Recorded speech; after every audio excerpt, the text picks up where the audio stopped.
ফুটিয়ে নিলাম ভালো করে। ফুটিয়ে চালটা দিয়ে দিলাম ওতে। চালটা দিয়ে চালটা ওই 75% মতো আমি সেদ্ধ করে নিয়েছি।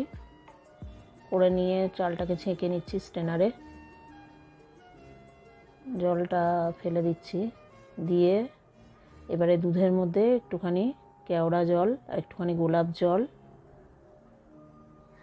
দিয়ে দিচ্ছি। দুধটা আমার ঠান্ডাই আজকে, বেশি গরম নয়। আর একটুখানি অল্প কেশর দিয়ে দেবো।